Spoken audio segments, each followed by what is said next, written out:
Praise the Lord. இந்த காலை வேளையிலும் உங்கள் யாவரையும் ஆண்டவராகிய இயேசு கிறிஸ்துவின் நாமத்திலே வாழ்த்துகிறோம்.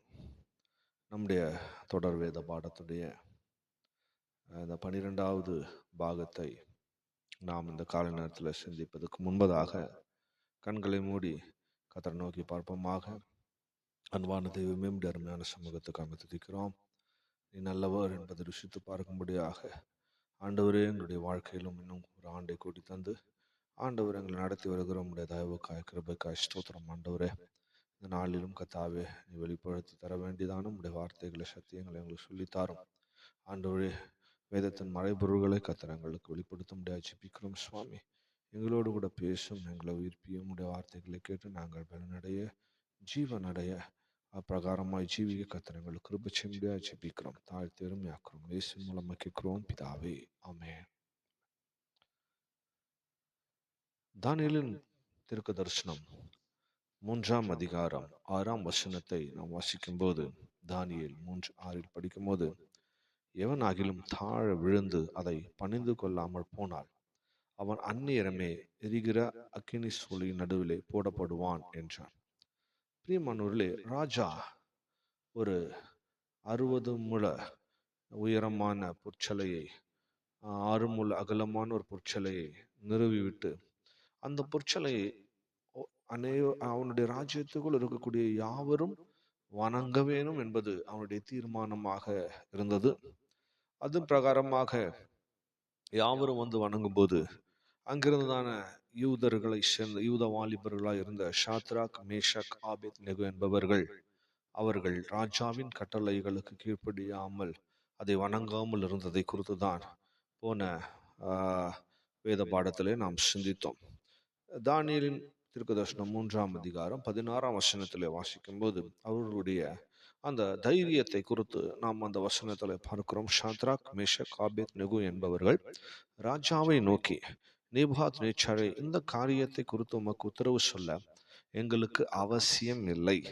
நாங்கள் ஆராதிக்கிற அடுத்த வசனம் 17ஆம் வசனம், நாங்கள் ஆராதிக்கிற எங்கள் தேவன் எங்களை தப்புவிக்க வல்லவராயிருக்கிறார். அவர் எரிகிற அக்கினி சூளைக்கும் ராஜாவாகி உம்முடைய கைக்கும் நீங்களாக்கி விடுவிப்பார் என்று அந்த யூத வாலிபர்கள் சொல்லுகிறதை நாம் இங்கே பார்க்கிறோம். பிரியமானவர்களே, அவர் சொல்லுகிறார்கள், உமக்கு உத்தரவு சொல்ல வேண்டும் என்று எங்களுக்கு அவசியம் இல்லை. நாங்கள் நீர் வைத்ததான இந்த சிலையை வணங்க போவதும் இல்லை. காரணம், நாங்கள் ஆராதிக்கிற தேவன் ஒருவர் இருக்கிறார். அந்த தேவனை நாங்கள் ஆராதிக்கிறபடினால் உம்முடைய கைக்கும் இந்த எரிகிற இந்த அக்கினி சூளைக்கும் எங்களை தப்புவிக்கக்கூடியவராக இருக்கிறார் என்று ஒரு ராஜாவை பார்த்து அவர்கள் தைரியமாக பேசுவதை நாம் இங்கே பார்க்கிறோம். பிரியமானவர்களே, இப்படிப்பட்ட ஒரு தைரியம் அந்நிய தேசத்திலிருந்து இந்த வாலிபர்களுக்குள் வந்தது? ராஜாவின் கட்டளையே எதிர்க்கக்கூடிய தைரியம், ராஜாவின் தீர்மானத்தை எதிர்க்கக்கூடிய தைரியம். இவர்கள் சொற்பமானவர்களாக உள்ள இருந்தார்கள். அங்கே இருந்த பாபிலோனியர்கள் தான் மிகுதியானவர்களாக இருக்கிறார்கள். எதிர்த்தால் என்ன நடக்கும் என்பதெல்லாம் அவர்கள் தெரியும். இருப்பினும் அவர்களுக்கு ஒரு தைரியம் உண்டாயிருந்தது. பிரியமானவர்களே, கிறிஸ்துவ ஜீவியத்தில் கூட ஒரு தைரியம் என்பது மிக அவசியம். கிறிஸ்துவ ஜீவியத்தில் நாம் எதிர்கொள்ளக்கூடிய எப்பேற்பட்டதான சூழ்நிலைகளாக இருந்தாலும், பிரச்சனைகள், போராட்டங்களாக இருந்தால், நாம் போகிற பாதையில் தைரியம் என்பது நமக்கு மிக முக்கியமானதாக இருக்கிறது. பிலிப்பியர் 1ஆம் அதிகாரம் 20ஆம் 21ஆம் வசனத்தில் அப்போஸ்தலனாகிய பவுல் எழுதும்போது, நான் ஒன்றிலும் வெட்கப்பட்டு போகாமல் எப்பொழுதும் போல இப்போது மிகுந்த தைரியத்தோடே ஜீவனாகிலும் சாவினால் ஆகிலும் கிறிஸ்து என் சரீரத்தினாலே மகிமைப்படுவார் என்று எனக்கு உண்டாயிருக்கிற வாஞ்சைக்கும் நம்பிக்கைக்கும் தக்கதாக அப்படி முடியும். 21ஆம் வசனத்தில் கிறிஸ்து எனக்கு ஜீவன், சாவு எனக்கு ஆதாயம் என்று சொல்லுகிறார். அப்போஸ்தலனாகிய பவுலினுடைய தைரியத்தை பார்க்க, மிகுந்த தைரியத்தோடு என்று சொல்லி பேசுகிறார். பிரியமானவர்களே, மிகுந்த தைரியத்தோடு தன்னுடைய ஜீவியத்தை அவர் செய்தார். ஜீவனா இருந்தாலும் சாவாக இருந்தாலும் அதை குறித்து அவர் கவலைப்படவில்லை. கிறிஸ்து எனக்கு ஜீவன், சாவு எனக்கு ஆதாயம் என்று சொல்லி பேசுகிறார். இந்த வாலிபர்களு கூட எப்படிப்பட்ட ஒரு தைரியத்தோடு தான் அவர்கள் முன்பதாக இருந்ததான அந்த அக்கினி சூளையை, அந்த சாவை, அந்த மரணத்தை அவர்கள் எதிர்கொண்டு போகிறவர்களாக இருந்தார்கள். பிரியமான கிறிஸ்துவ ஜீவியத்தில் தைரியமானது எப்படி நமக்குள் உண்டாகக்கூடியதாக இருக்கிறது? எபேசியருக்கு நிருபம் 3ஆம் அதிகாரம் 12ஆம் வசனத்தில் வாசிக்கும் போது, அவரை பற்றும் விசுவாசத்தினால் அவருக்குள் நமக்கு தைரியம், திட நம்பிக்கை, தேவனிடத்தில் சேரும் ஸ்லாக்கியம் உண்டாயிருக்கிறது என்று படிக்கிறோம். பிரியமானவர்களே, தேவன் பேர்ல இருக்கிற விசுவாசத்தினால் உண்டாகிற தைரியம். இங்கேயும் கூட இந்த வாலிபர்கள் ஷத்ராக், மேஷக், ஆபேத்நேகோ என்பவர்கள் தேவன் பேரில் ஒரு விசுவாசம் வைத்திருந்தார்கள். நாங்கள் ஆராதிக்கிற தேவன் எங்களை தப்புவிப்பார் என்பதுதான் அவருடைய விசுவாசம். ஸோ இந்த விசுவாசத்தின் மூலமாக அவர்களுக்குள் ஒரு தைரியம் உண்டாகிறது. பிரியமானவர்களே, தேவனை நாம் விசுவாசிக்கும் போது எந்த சூழ்நிலையிலிருந்தும் தேவன் நம்மை தப்புவிப்பார், நம்மை விடுதலை ஆக்குவார், அவர் நம்மை கைவிட மாட்டார் என்கிற விசுவாசம் நமக்குள்ள இருந்தால் நிச்சயமாகவே தைரியமாக அந்த பாதையில் நாம் செல்லக்கூடியவர்களாக இருக்கிறோம். அது மாத்திரமல்ல, எபிரேயர் 10 அதிகாரம் 20 வாசிக்கும் போது அந்த மார்க்கத்தின் வழியாய் பிரவேசிப்பதற்கு அவருடைய இரத்தத்தினாலே நமக்கு தைரியம் உண்டாயிருக்கிறபடினால் என்று படிக்கிறோம். பிரியமான கிறிஸ்துவ ஜீவியத்தில் இரண்டாவதாக கிறிஸ்துவின் ரத்தம் நமக்கு ஒரு தைரியத்தை கொடுக்கிறது. நமக்காக சிந்தப்பட்ட அந்த ஜீவனுள்ள ரத்தம், நமக்காக பரிந்து பேசுகிற ரத்தம், நம்மை பாதுகாக்கிற ரத்தம், நம்மை சுத்திகரிக்கிற ரத்தம், இந்த ரத்தம் நமக்கு ஒரு தைரியத்தை கொடுக்கிறது. அப்ப இந்த ரத்தத்தால் கழுவப்பட்டவர்கள், இந்த ரத்தத்தினால் மீட்டெடுக்கப்பட்டவர்கள் நிச்சயமாகவே தைரியமாக அவர்களுடைய பாதையில் வரக்கூடிய எந்த காரியத்தையும் எதிர்கொள்ளக்கூடியவர்களாக இருக்கிறார்கள். ஸோ கிறிஸ்துவின் ரத்தத்தினால் மீட்கப்பட்டிருக்கிறேன், கிறிஸ்துவின் ரத்தத்தினால் நான் விடுதலை ஆக்கப்பட்டிருக்கிறேன், கிறிஸ்துவின் ரத்தம் எனக்குள் இருக்கிறது, கிறிஸ்துவின் ரத்தத்தினால் எனக்கு ஜெயம் தர வல்லமை உள்ளவர் என்று சொல்லி அந்த விசுவாசம் நமக்குள்ள இருக்கும்போது, அந்த ரத்தம் நம்மோடு இருக்கும்போது நமக்கு ஒரு தைரியம் உண்டாகிறது. பிரியமான விசுவாசம் ரத்தம் மட்டுமல்ல. மூன்றாவதாக 1 யோவான் 4 அதிகாரம் 17 படிக்கும் போது, நியாய தீர்ப்பு நாளிலே நமக்கு தைரியம் உண்டாயிருக்கத்தக்கதாக அன்பு நம்மிடத்தில் பூரணப்பட்டிருக்கிறது, ஏனெனில் அவர் இருக்கிற பிரகாரமாய் நாமும் இவ்வுலகத்தில் இருக்கிறோம் என்று படிக்கிறோம். பிரியமானவர்களே, அவர் மேல் இருக்கக்கூடிய அன்பு நமக்கு ஒரு தைரியத்தை கொடுக்கிறதா. அவர் மேல் இருக்கக்கூடிய அன்பு, அது எப்பேற்பட்ட நியாய தீர்ப்பின் சமயங்களா இருந்தாலும், இல்லை மற்றவர்களால் நம்ம மேல் தீர்க்கப்படுகிற தீர்ப்புகளா இருந்தாலும், விரோதமாய் கிரியை செய்கிறதா கருதியா இருந்தாலும், தேவனுடைய அன்பு நமக்குள் இருக்கும். ஆனால் அது ஒரு தைரியத்தை கொடுக்கிறது. பிரியமானவர்களே, இவர்களும் கூட, இந்த வாலிபர்களும் தேவன் பேர்ல ஒரு அன்பு இருந்தது. அதனாலதான் அவர்கள் அந்த ராஜா நிறுத்தின பொற்சிலையை அவர்கள் வணங்க போகவில்லை, அதுக்கு முன்பாக தாழ விரும்பவில்லை. தேவன் பேரில் அன்பு வைத்தபடினால் அவர்களுக்கு ஒரு தைரியம் அவர்களுக்குள் காணப்பட்டது. பிரியமானவர்களே, நாமும் கூட தேவன் பேரில் ஒரு விசுவாசம், தேவன் பேரில் ஒரு அன்பு, தேவனுடைய ரத்தத்தினால் மீட்கப்பட்டேன் என்கிறதான ஒரு நிச்சயம் நமக்கு இருக்கும் போது இவைகளால் நமக்கு ஒரு தைரியம் உண்டாகக்கூடியதாக இருக்கிறது. அது மாத்திரமல்ல, அடுத்ததாக நான் பார்க்கும் போது தானியேலின் தீர்க்கதரிசனம் 3 அதிகாரம் 20 படிக்கும் போது, ஷத்ராக், மேஷக், ஆபேத்நேகோ என்பவர்கள் எரிகிற அக்கினி சூளையிலே போடப்படுவதற்கு அவர்களை கட்டும்படி தன் இராணுவத்தில் பலசாலிகளாகிய புருஷர்களுக்கு கட்டளையிட்டான். 22 ராஜாவின் கட்டளை கடுமையாய் இருந்தபடினாலும் சூளை மிகவும் சூடாக்கப்பட்டிருந்தபடினாலும் அக்கினி ஜுவாலையானது ஷாத்ராக், மேஷக், ஆபேத்நேகோ என்பவர்களை தூக்கி கொண்டு போன புருஷரை கொன்று போட்டது என்று படிக்கிறோம். பாருங்கள், ராஜா இந்த மூவரையும் அக்கினி சூளையில் போடுவதற்காக தன் இராணுவத்தில் இருக்கக்கூடிய பலசாலிகளாகிய புருஷர்களை கொண்டு வந்தா, அவங்கள வைத்து இவங்களை கைகளை கால்களை கட்டி அந்த சூளையில் தூக்கி போடும்படியாக சொன்னார்.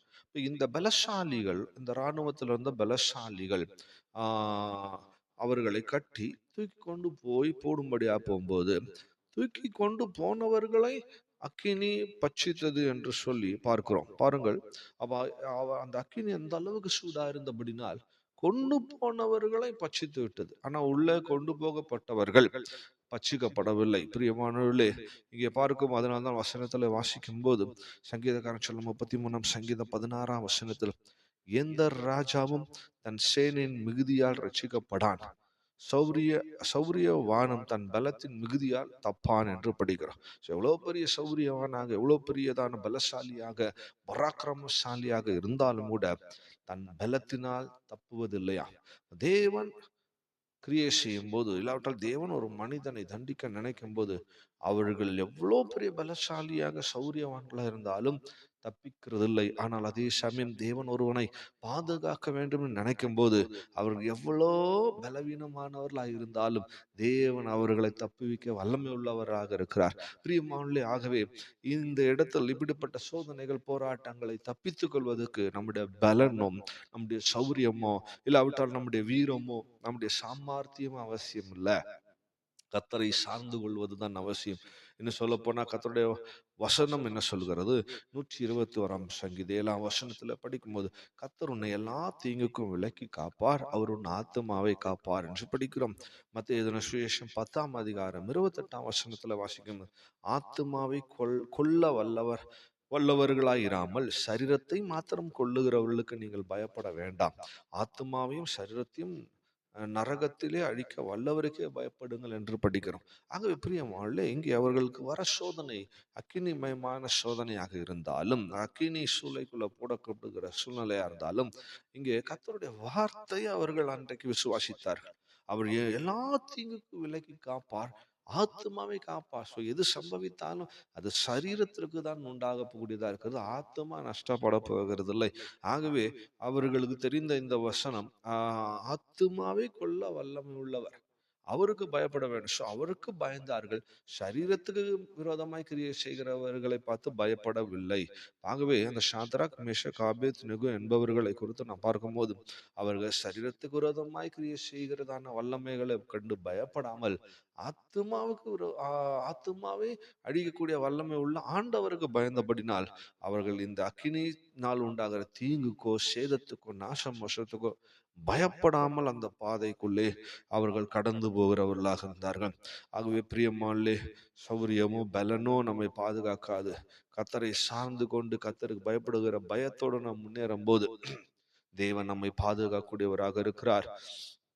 அது மாத்திரமல்ல, தானியேலின் புஸ்தகம் 3 அதிகாரம் 23 வாசிக்கும் போது, ஷாத்ராக் மேஷக் ஆபேத்நேகோ என்னும் அந்த 3 புருஷரும் கட்டுண்டவர்களாக எரிகிற அக்கினி சூளையின் நடுவிலே விழுந்தார்கள் என்று சொல்லி பார்க்கும்.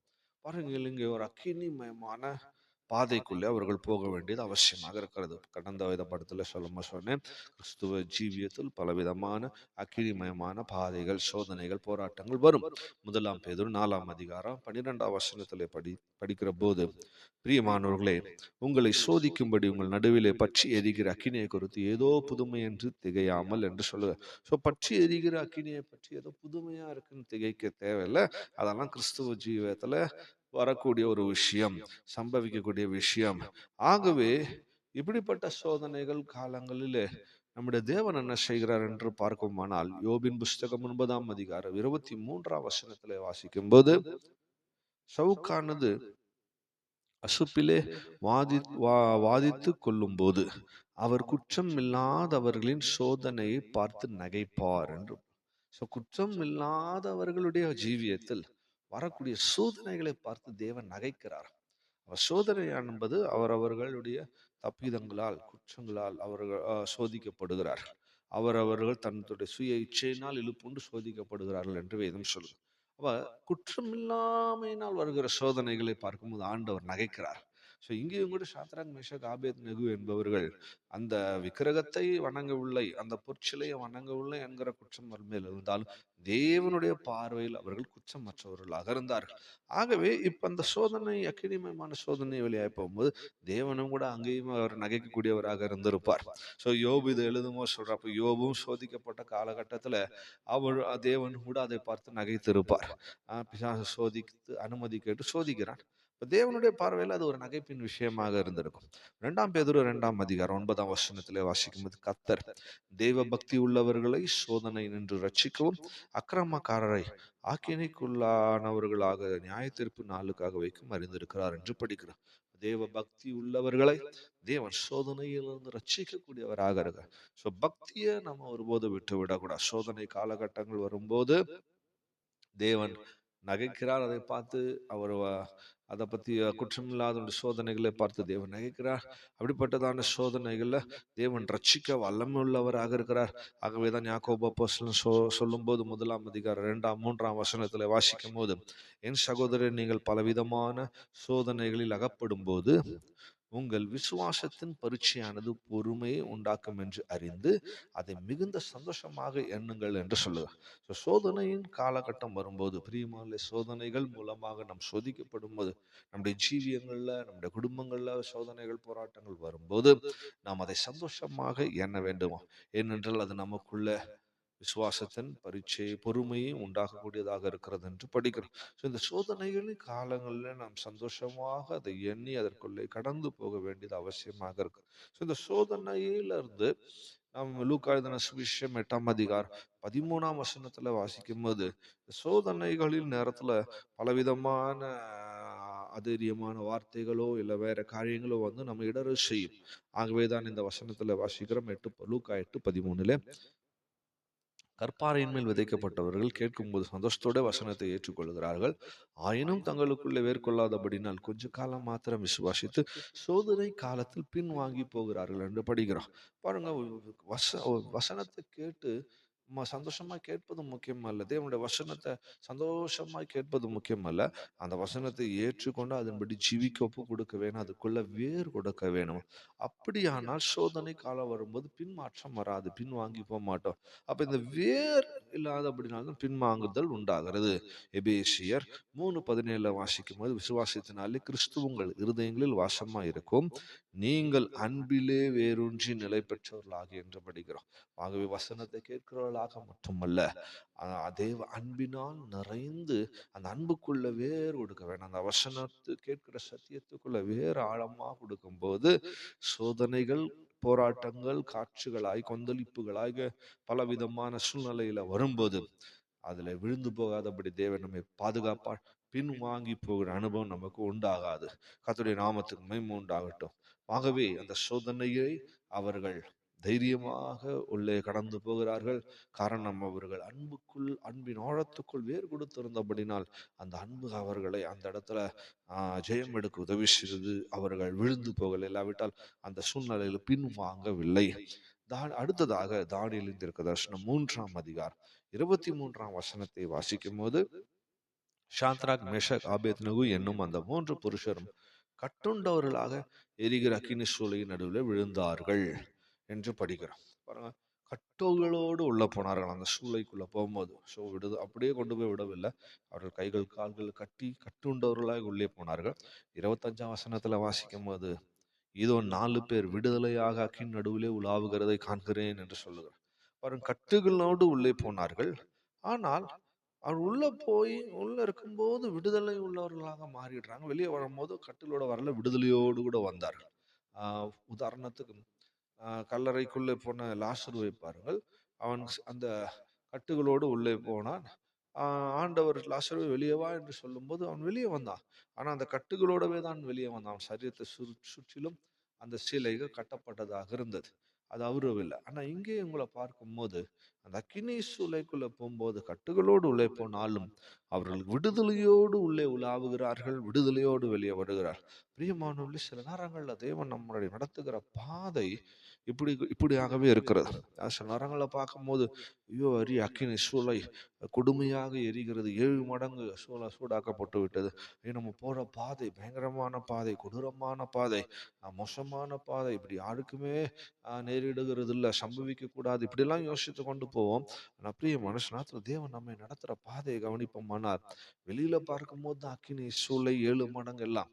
ஆனா கர்த்தர் அவருடைய கட்டுகளை அந்த இடத்துல வைத்து அறுத்தார், அதை நொறுக்கி போட்டார், அதை ஒன்றில்லாம ஆக்கினார். பிரிய மனுஷன் தேவன் நடத்துகிற பாதை சில சமயங்கள்ல அக்கினிமயமான பாதையா இருந்தாலும் அந்த இடத்துல வைத்து தேவன் நம்மை விடுதலை ஆக்க விரும்புகிறார். அந்த சூழ்நிலை வைத்து தேவன் நமக்கு விடுதலை தர விரும்புகிறார். சில நேரங்கள்ல சிலருடைய ஜீவியத்துல பார்க்கும்போது இப்படிப்பட்ட அக்கினிமயமான போராட்டங்கள், சோதனைகள் வழியாக போகும்போது ஏற்கனவே அவருடைய ஜீவியத்துல இருந்த பலவிதமான கட்டுகள், போராட்டங்கள், விடுதலை பெறாத விஷயங்கள் கூட அந்த பாதையில போய் ஜெயம் எடுக்க போகும்போது, விசுவாசத்தோடு ஒப்பு கொடுத்து போகும்போது, தேவ அன்பினால் நிறைந்த அந்த வழியில போகும்போது, அந்த சோதனைகளை, போராட்டங்களை சந்தோஷமா எண்ணும்போது அவருடைய பல நாட்களாக இருக்கக்கூடிய கட்டுகள் உடைகிறதை நம்மால் பார்க்க முடியும். பல நாட்களாக இந்த போராட்டம் நீங்குவதை பார்க்க முடியும். தேவன் தருகிற விடுதலை என்பது அப்படிதான். பாருங்க, அவங்க அக்கினிக்குள்ள தைரியமா போனார்கள். அந்த அக்கினி அவங்கள ஒன்றும் செய்யவில்லை. அவர்கள் மேல் இருந்த கட்டுகளை எல்லாம் மறுத்து போட்டு, அவர் மேல் இருந்த நுகங்களை எல்லாம் முறித்து போட்டு. ஸோ பிரியமானவர்களே, தேவன் சில நேரங்கள் அப்படிப்பட்ட பாதையில கொண்டு போகிறது நம்ம ஒப்பு கொடுக்கும் போது தேவன் நம்ம மேல் காணப்படுகிறதான சத்துருவின் கட்டுகள், அந்நிய நுகத்தடிகள், பிசாசின் வல்லமைகள், இவைகள் எல்லாவற்றையும் நம்மை விட்டு அழிக்கிறார், நிர்மூலமாக்குறார் என்பதை நாம் விளங்கிக் கொள்ள வேண்டும். அது மாத்திரமல்ல, அடுத்ததாக நான் பார்க்கும்போது தானியேலின் தீர்க்கதரிசனம் 3 25 வசனத்தை வாசிக்கும் போது, இதோ 4 பேர் விடுதலையாய் அக்கினி நடுவிலே உலாவுகிறதை காண்கிறேன், அவர்களுக்கு ஒரு சேதம் இல்லை என்று சொல்லுகிறதை நாம் பார்க்கிறோம். பாருங்க, அவர்கள் அக்கினிக்குள்ள போயிருக்கிறாங்க. ஒரு சாதாரண ஒரு நெருப்பு, ஒரு சின்ன தீக்காயம் ஒரு மனுஷன் மேல் பட்டாலும் அது ஒரு அடையாளத்தை உண்டு பண்ணிவிடும். எத்தனையோ பேருடைய சரீரங்கள் அப்படிப்பட்ட தீக்காயங்கள் இருப்பதை நாம் அறிந்திருக்கிறோம். அது அடையாளங்களாகவே இருக்கிற பிற்காலங்களில் ஏதாகிலும் அடையாள குறிகள் அரசாங்கம் தர வேண்டும் சொன்னால் அநேகர் அந்த காயங்களை அடையாளங்களாய் தருவது வழக்கமாக இருக்கிறது. ஆகவே ஒரு சேதத்தை உண்டாக்கும், ஒரு சின்ன தீப்பொறியே ஒரு சேதத்தை உண்டாக்கும் என்று சொல்லும்போது, அக்கினி சூளை 7 மடங்கு வேற அதிகமாக எரிந்து கொண்டிருக்கிறது. ஆனால் அவர்களுக்கு ஒரு சேதமும் இல்லை என்று வசனம் சொல்லுகிறது. எவ்வளவு விசேஷமான ஒரு அனுபவம் பாருங்க. இன்னும் சொல்ல போனால் தானியேலின் தீர்க்கதரிசனம் 6 அதிகாரம் 23 கூட வாசிக்கும் போது தானியேல் இப்படி ஒரு பாதையில போனார். பின்னாடி வரக்கூடிய வேத பாடங்கள் அதை நாம் சிந்திப்போம். ஆனால் அதை ஒரு உதாரணத்துக்காக இங்கே வாசிக்கிறேன். 6:23 படிக்கும்போது, அப்போது ராஜா தன்னில் மிகவும் சந்தோஷப்பட்டு தானியேலை கெபிலிருந்து தூக்கிவிட சொன்னான். அப்படியே தானியேல் கெபிலிருந்து தூக்கிவிடப்பட்டார். அவன் தன் தேவன் பேரில் விசுவாசித்திருந்தபடினால் அவனில் ஒரு சேதமும் காணப்படவில்லை என்று படிக்கிறோம். பாருங்க, தானியேல் சிங்கக்கெபியில போடப்பட்டார். தேவன் பேரில் விசுவாசித்திருந்தபடினால் அவன் மேல் ஒரு சேதமும் இல்லை. அவ பிரியமானவர்களே, தேவனை விசுவாசித்து இப்படிப்பட்ட பாதைகளிலே போகிற தேவனுடைய பிள்ளைகளுக்கு அதனால், அந்த சோதனையால், அந்த போராட்டத்தால், அந்த பிரச்சனையால் ஒரு சேதமும் உண்டாவது இல்லை என்பதை நாம் விளங்கி கொள்ள வேண்டும். விசுவாசத்தோடு நாம் போகும்போது, தேவன் பேரில் விசுவாசத்தோடு போகும்போது ஒரு சேதமும் உண்டாகாதபடி கர்த்தர் பாதுகாக்கிறார். ஆகவே ஏனென்றால் தேவனுடைய வாக்குத்தத்தம் என்ன? ஏதோ விசுவாசிச்சுள்ள போகணும். அதோட வாக்குத்தத்தங்களை விசுவாசித்து போவேன். 121 சங்கீதத்தின் 5-6 படிக்கும்போது, கர்த்தர் உன்னை காக்கிறார், அவர் உன் வலது பக்கத்தில் உனக்கு நிழலாய் இருக்கிறார் என்று சொல்லப்பட்டிருக்கிறது. பகலில் வெயிலாகிலும் இரவில் நிலவாகிலும் உன்னை சேதப்படுத்துவதில்லை. இதுதான் வாக்குத்தத்தம் தேவன் தந்திருக்கிறார். ஆகவே இப்படிப்பட்ட வாக்குத்தத்தங்கள் நமக்கு உண்டாகி இருக்க இதை விசுவாசித்து நாம் அந்த பாதைகளுக்குள்ளே செல்லும் போது எந்த சேதமும் அணுகாமல் வராமல் தேவன் நம்மை பாதுகாக்கிறார். லூக்கா 10 19 வாசிக்கும் போது, இதோ சர்ப்பங்களையும் தேள்களையும் மிதிக்கவும் சத்ருவினுடைய சகல வல்லமையும் மேற்கொள்ளவும் உங்களுக்கு அதிகாரம் கொடுக்கிறேன், ஒன்றும் உங்களை சேதப்படுத்தாது என்று இங்கே ஆண்டவராகிய இயேசு கிறிஸ்து வாக்குத்தத்தம் பண்ணியிருக்கிறதை நாம் பார்க்கிறோம். ஆகவே நாம் எப்பேற்பட்ட சர்ப்பங்களின் வழியாக கடந்து போனாலும் தேள்களை மிதிக்கிறதற்கும் சாத்தானுடைய சகல வல்லமைகளை மேற்கொள்வதற்கு தேவன் அதிகாரம் கொடுத்திருக்கிறார். அப்ப இந்த அதிகாரம் நம்ம இடத்துல இருக்கிற அப்படின்னா தைரியமாக நாம் அதில் செல்லும் போது எந்த வல்லமை நம்மை சேதப்படுத்தாது, எந்த வல்லமை நம்மை மேற்கொள்ள, எந்த வல்லமை நமக்கு பாதிப்பை உண்டாக்க முடியாது. ஆகவே பிரியம், இதை விசுவாசித்து நாம் முன்னேறுகிறவர்களாக இருக்க வேணும். இது வழியா போனா என்ன நடக்குமோ, இது வழியா போனா என்ன சம்பவிக்குமோ, இந்த சோதனையின் முடிவு எப்படியா இருக்குமோ, இப்படிலாம் யோசித்து கொண்டு திகைத்து கொண்டு புலம்பிக் கொண்டு போகும்போது பிரியமானவர்களே, தேவனுடைய இந்த நன்மைகளை, ஆசீர்வாதங்களை, வாக்குத்தத்தங்களை நம்முடைய ஜீவியத்தில் அனுபவிக்க முடியாது. தொடர்ந்து அந்த வசனத்தின் அடுத்த பகுதியிலே வாசிக்கும் போது, அவர்களுக்கு ஒரு சேதமும் இல்லை, 4வது ஆளின் சாயல் தேவபுத்திரனுக்கு ஒப்பா இருக்கிறது என்றார். அப்புறம் ராஜா பார்க்கும்போது 4 பேர் இருக்கிறாங்க, விடுதலையோடு உலாவி கொண்டிருக்கிறார்கள். அவங்க மேல பார்த்தா ஒரு சேதமும் எல்லாம் போட்ட மாதிரி அப்படியே இருக்கிறது. அவங்களுடைய வஸ்திரத்துல இருந்து அவங்களுடைய எல்லா பகுதிகளும் அதே மாதிரி இருக்கிறது, எந்த சேதமும் இல்லை. 4வது ஒரு ஆள் போட்டது 3 பேர். 4வது ஒரு ஆள் அங்க இருக்கிறார். அவரை பார்க்கும்போது தேவபுத்திரனை போல இருக்கிறார். இப்ப தேவபுத்திரனை போன அங்க ஒரு காணப்படுகிறதை ராஜா பார்க்கிறார். பாருங்க பிரியமானவர்களே, தம்முடைய பிள்ளைகள் சோதிக்கப்படும் போது, தம்முடைய பிள்ளைகள் பலவிதமான இப்படிப்பட்டதான கஷ்டத்தின் பாதையில், போராட்டத்தின் பாதையில் செல்லும் போது நன்றாய் விளங்கிக் கொள்ளுங்கள். தேவனை விசுவாசித்து, வாக்குத்தத்தத்தை விசுவாசித்து, தேவ அன்பில் நிறைந்த அந்த பாதைக்குள்ள போகிற தேவனுடைய பிள்ளைகளோடு கர்த்தர் கூட இருக்கிறார். அவர் விட்டு விலகிறது இல்லை, உன்னை கைவிடுகிறது இல்லை. அங்கே தேவ புத்திரன் அங்கே வந்து அவர்களோடு கூட காணப்பட்டார். வேதத்தில் வாசிக்கும் போது 1 யோவான் 3 அதிகாரம் 8 படிக்கும் போது, 1 யோவான் 3:8 வாசிக்கும் போது, பாவம் செய்கிறவன் பிசாசினால் உண்டானவனாயிருக்கிறான். ஏனெனில் பிசாசானவன் ஆதி முதல் பாவம் செய்கிறான். பிசாசனுடைய கிரியைகளை அழிக்கும்படிக்கே தேவகுமாரன் வெளிப்பட்டார் என்று பார்க்கிறோம். ஸோ தேவகுமாரன் எதுக்கு வெளிப்பட்டார்?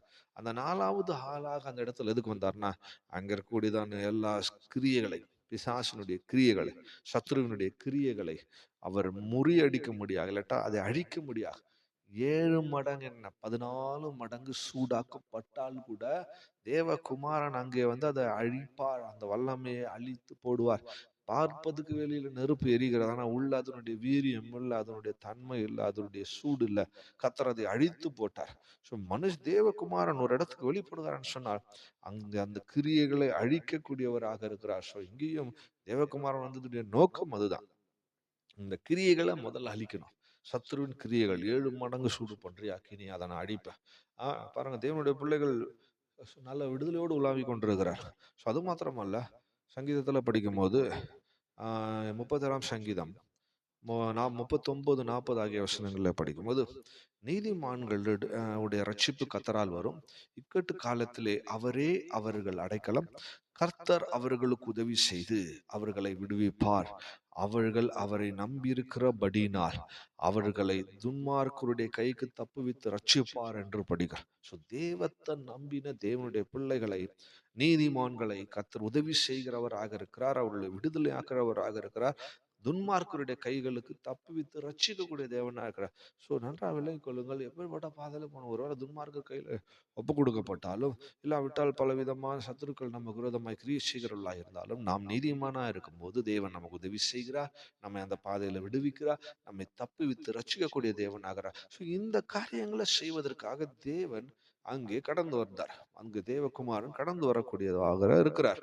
அதனால எபிரேயர்ல கூட வாசிக்கும் போது 2:18 அவர் தாமே சோதிக்கப்பட்டு பாடுபட்டதினாலே அவர் சோதிக்கப்படுகளுக்கு உதவி செய்ய வல்லவராக இருக்கிறார் என்று படிக்கிறோம். ஸோ ஆண்டவரும் இப்படிப்பட்ட பாதைகள்ல கடந்து போனபடினால், சோதிக்கப்பட்டபடினால், அவரும் வெற்றி சிறந்தபடினால், சோதிக்கப்படுகிறவர்களுக்கு உதவி செய்ய வல்லவராக இருக்கிறார். அப்ப நம்ம போகிறதான சோதனைகள், போராட்டங்கள், பாதை நன்றாக விளைக்கொள்ளுங்கள். நம்முடைய தேவன் நம் நீதிமான்களாய் கர்த்தரை விசுவாசித்துட்டு நம்பிக்கையோடு செல்லும் போது தேவன் கடந்து வந்து நமக்கு உதவி செய்ய வல்லமை உள்ளவராக இருக்கிறார். சோதனைகளும் தப்பிக்கக்கூடியதான ஒரு அனுபவத்தை தேவன் நமக்கு தருகிறார். அதோடைய நாமத்துக்கு மகிமை உண்டாகட்டும். ஆகவே பிரியமானுள்ளே, நம்முடைய ஜீவியத்துல கூட பலவிதமான சோதனைகள், போராட்டங்களின் வழியாக நாம் கடந்து போகக்கூடியவர்களாக இருக்கலாம். ஆனால் அதை குறித்து நாம் ஒருபோதும் சோர்ந்து போக வேண்டிய அவசியம் இல்லை. நம்முடைய தேவன் நம்மை ரட்சிக்கக்கூடிய தேவன், நம்முடைய தேவன் நம்மை விடுதலை ஆக்கக்கூடிய தேவன், நம்முடைய தேவன் நம்மை பாதுகாக்கிற தேவன். நம் நம்பிக்கையோடு விசுவாசத்தோடு தேவன் பேரில் வைத்த அன்போடு உள்ள போகும்போது, கர்த்தருடைய அன்பினால் நிறைந்து உள்ள போகும்போது, எந்த சூழ்நிலும் அவர் 4வது ஆளாக வந்ததை போல, அங்கே வந்ததை போல நம்முடைய ஜீவியத்திலும் அவர் கடந்து வரக்கூடியவரா. நம்முடைய வீட்டில் அப்படிப்பட்ட சூழ்நிலை இருக்கலாம், நம்ம வேலை செய்கிற இடத்துல அப்படிப்பட்ட சூழ்நிலை இருக்கலாம், நம்முடைய ஊழியங்களில் அப்படிப்பட்ட சூழ்நிலை இருக்கலாம். அங்கே 4வது ஆளாக வந்த தேவகுமார் நம்முடைய ஜீவியத்திலும் வந்து நமக்கு துணையாக இருந்து, பக்க பலமா இருந்து, நம்மை பாதுகாக்கிறவராக மட்டுமல்ல, அங்கு அந்த வல்லமையை அழிக்கக்கூடியவராக, நம்மை அதுல இருந்து விடுதலை ஆக்கக்கூடியவராக, நம்மை ரட்சிக்கக்கூடியவராக மாறுகிறார். பிரியமால் இந்த விசுவாசத்தோடு கூட நாம் கடந்து போவோமாக, இந்த நம்பிக்கையோடு கூட நம்முடைய ஜீவித்தை செய்வோமாக. ஒரு விஷயம் கூட கர்த்தருடைய கரத்துல நம்ம ஒப்பு கொடுப்போமாக. இந்த வசனத்தின்படி தேவன் இந்த நாட்கள் நம்மை நடத்தி காத்து வழி நடத்த விரும்புகிறார்.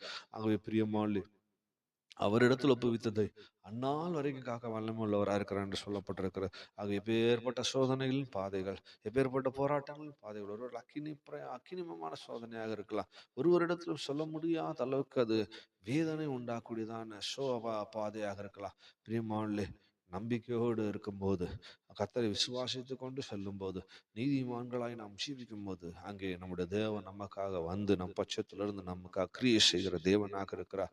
அந்த விசுவாசத்தோடு கர்த்தருடைய கரத்திலே ஒப்பு கொடுப்போமாக. நல்ல பிதாவையும் நன்மையான சமூகத்துக்காக துதிக்கிறோம் சுவாமி.